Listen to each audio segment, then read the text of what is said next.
The name's Critic. The Universal Critic. Yeah. Yeah, hey everybody, and as you can guess, I'm reviewing the newest James Bond movie, Skyfall, which happens to be the 23rd in the franchise overall and the 50th anniversary movie. Which brings me to an interesting point. This is only the second James Bond movie that I've seen in theaters. The first was actually 10 years ago when I saw Die Another Day, which was the 40th anniversary movie.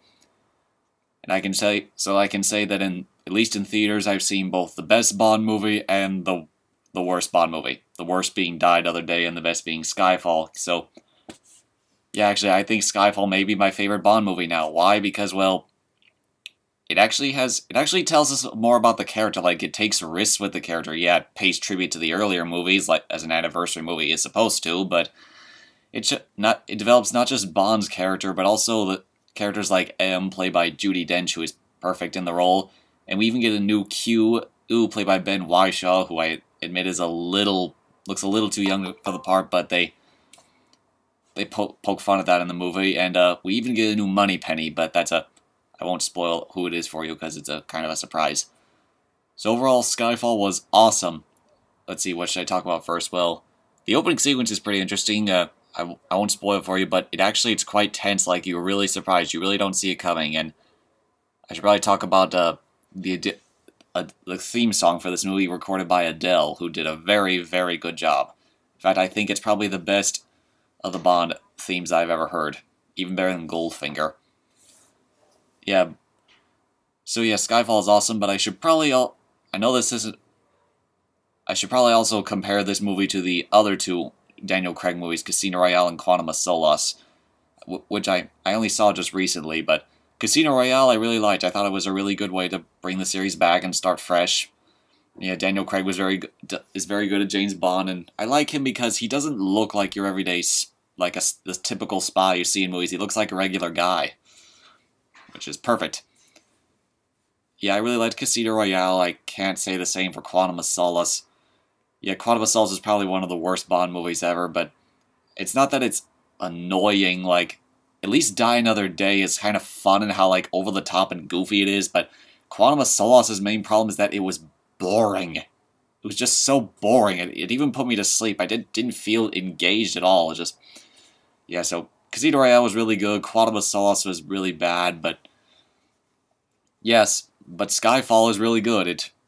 The villain, played by Javier Bardem, is very, very entertaining, though I will admit there are times when he feels, between the interactions between him and Bond, feel a little too much like the Dark Knight, with Batman and the Joker, but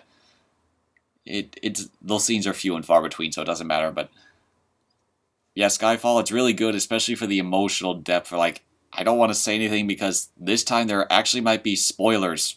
In fact, this is the first Bond movie in a long time that might actually have spoilers. It doesn't just follow the typical formula all the way through. I mean, there's bits of it, like the flashy villain, the gadgets and stuff, but it's actually kind of downplayed, and unlike in, say, Die Another Day, which took all that stuff and blew it up 10 times, Skyfall takes it and tones it down a little to, like, they're still there, but they're much more realistic. Like, the gadgets that he gets in this movie are just a gun that only he can fire because it's imprinted to his palm print, and a little radio transmitter. That's it. That's all he gets. He doesn't get, like, exploding pens or jetpacks or invisible cars. No, it's played very realistic, and I like that. I like the tone that they're going for in this series. So, how is the acting? Well, Daniel Craig does really well as the new James Bond, and though he actually changes a bit from Casino Royale and Quantum of Solace. And one change from Quantum of Solace is that he's not moping over his lost girlfriend that he was in Casino Royale, spoiler. And everyone else did a good job. Ben Whishaw, like I said, he's maybe a little too young to play Q, but he does a good job, and even though he doesn't really get much to do in the movie.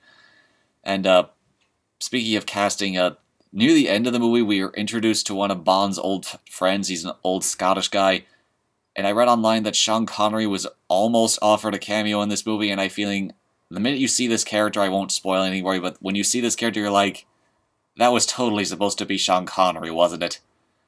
Yeah, it should have been Sean Connery. Just as a cute little nod to the old Bond. Speaking of nostalgia, old Bond, there's lots of them in this movie. Like, say, even get the original Aston Martin from the Sean Connery movies. Another reason why they should have had Sean Connery in this movie, but let's not dwell on that. So overall, Skyfall is really good. I think it's probably the best Bond movie in a long time. Certainly one of my favorites, if not my absolute favorite now. So, yeah, check it out. You won't regret it, especially all you Bond fans. Trying to think of a way to end this. So, take care.